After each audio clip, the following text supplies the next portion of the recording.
I wished that there was a video like this before I went to St. Lucia. Hey guys, it's Shaq and I'm back with another video. So today I'm gonna tell you all things St. Lucia.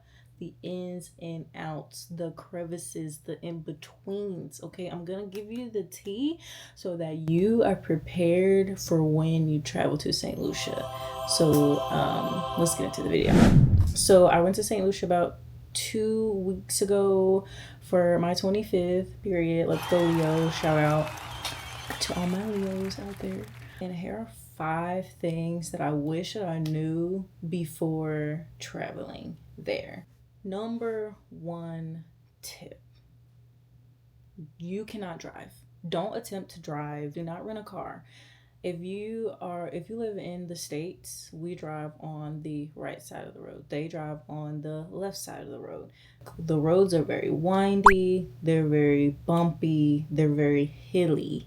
So you're not going to be able to drive, point blank period. You don't want to carry that burden of driving. So I personally would not drive on my own. With that being said, I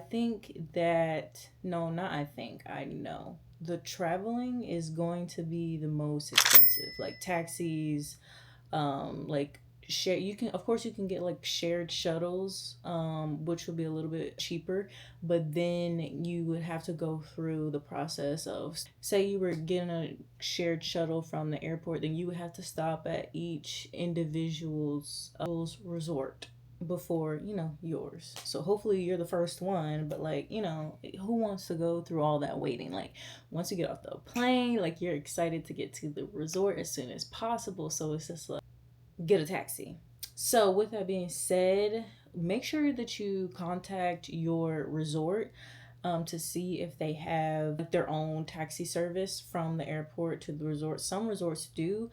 Our resort had a plan where I think it was like $120 round trip, which is a good deal because first of all, we didn't know anything about our resort having their own taxi service. So when we got there, it was so chaotic. Like it was so many people. Like right when you get out of customs, being like, "Hey, do you need a taxi? Do you need a ride here? Do you need a ride there?" Like they're gonna bombard you. You need to be prepared to either tell people no until you find like whoever you're with to transport you to where you need to go, or find the best deal out there by all means. But it's just like so hectic, especially when you're having like 5 to 8 hour travel days. Like who's trying to be yelled at about taking a taxi? Me and my boyfriend ended up taking a taxi, and it cost us $100 to get from the airport to our resort. That being said, like the airport is at the bottom of the island and our resort was all the way at the top. So I mean, it's a very tiny island. It's only like 27 miles long, but like it took us an hour and a half to get to our resort from the airport. So be prepared for that. Another instance where we had to use a taxi was when we went to the Friday night street party, which you should go to. That's like hands down one of my favorite experiences. Being there was the Friday night street party. But like our resort was, I think, 15-20 minutes away, and it cost us $90 round trip to go from our resort to the street party. So put out some money aside for traveling because that's going to be the most expensive. You know how long you're staying, I would set aside at least $200 a day for travel if you're going to be doing a lot of ripping and running. We brought cash money, but like we didn't bring small bills. So make sure you bring like some smaller bills for tips and of that sort. Like you do not need to be bringing hundreds. Like I know like some people don't want to be carrying like a lot of money in their wallets, but you're gonna want the smaller bills over the bigger bills. That's one thing that we were struggling with a lot, because then we were having to give people like bigger tips because we only had bigger bills and nowhere else was gonna give us US dollars back. They were only gonna give us Eastern Caribbean dollars, which that is their currency, Eastern Caribbean. Our dollar is like $2 and something cents of the Eastern Caribbean money. So of course the US dollar holds more value, so they're gonna want to keep that and then give us, the easy. So be mindful of that. For those moments when you do like go out into like local areas and you want to like shop and like get souvenirs and stuff like that, keep the smaller bills. You're gonna want tens and fives and ones, if I'm being completely honest. Like full of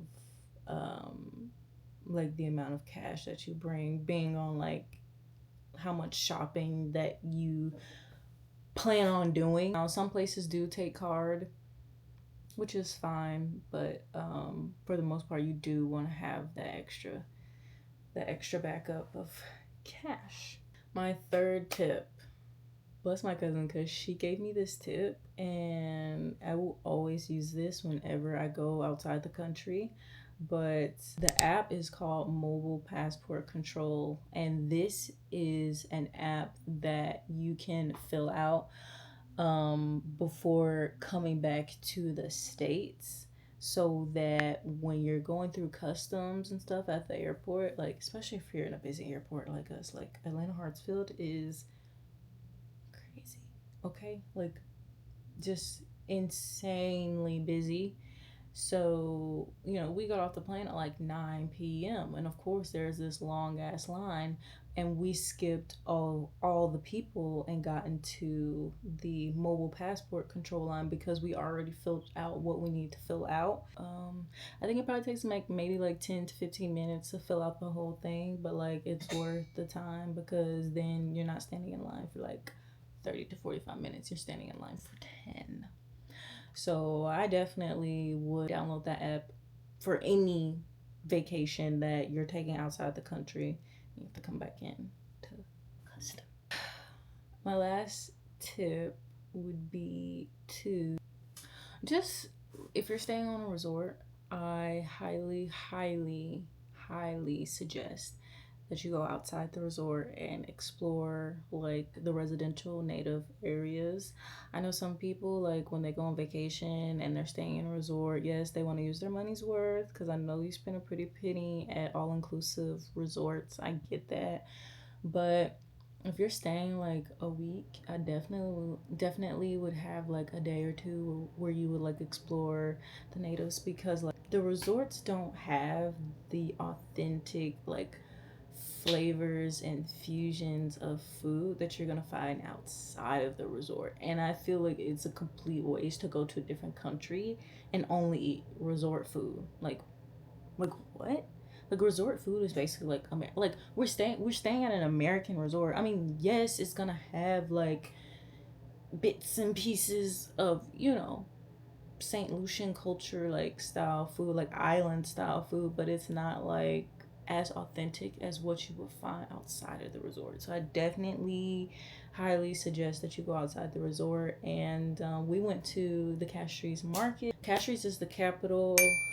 We were staying like 10 minutes from Castries, which was Gross Islet was where our resort was. We were staying at Secrets Resort and Spa, adults only, all inclusive.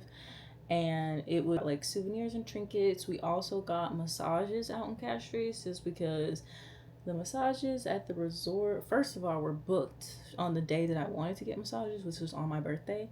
And then second, they were like $200+ versus a $60 massage out here in the local residential area, which I think was probably way better experience than being on the resort. So shout out to, so we went to Blue Lotus Spa and Wellness St. Lucia. Shout out to them.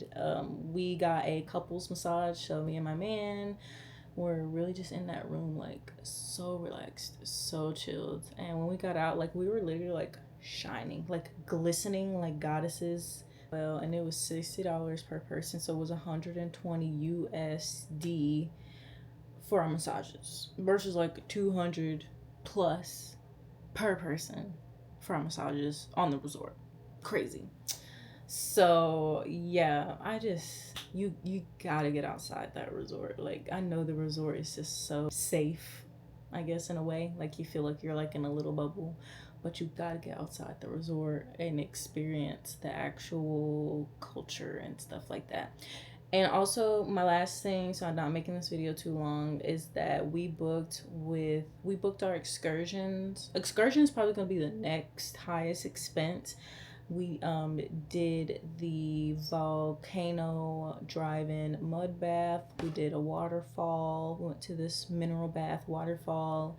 We also, they like provided us lunch, and that's when I was like, this is the best food that I've had since I've been here. Like it was off the resort. It was on an excursion, and the guy, I don't know if I was able to find like his link or whatever, but maybe if you're there, because it's such a small island and they make it seem like everyone knows everyone, but who we booked with, it was Joyous Adventures. It was $150 per person. He picks you up on his boat from your resort, takes you like on a tour of like basically everything. Like we're on a boat, you see all these different like mountains, the pitons, and everything. He gives you a history lesson on everything, shows you different areas of the island and like what they're used for and things like that. So we traveled from all the way up north, which was Castries is where we were staying. Castries, Gross Islip, Rodney Bay area, and we went all the way down south to Sofree, where the pitons, the famous pitons, were. They were literally beautiful. We snorkeled at Sugar Beach, which was also just such an amazing experience. And yeah, that's where the volcano mud bath was. I love that experience as well. And the waterfall, it was just so great, guys. Like I'm so excited for whoever is going to St. Lucia. Like I wish you all the best. I hope you have the best time. It was literally so amazing. One of the best trips that I've ever taken. Thanks, guys, so much for watching.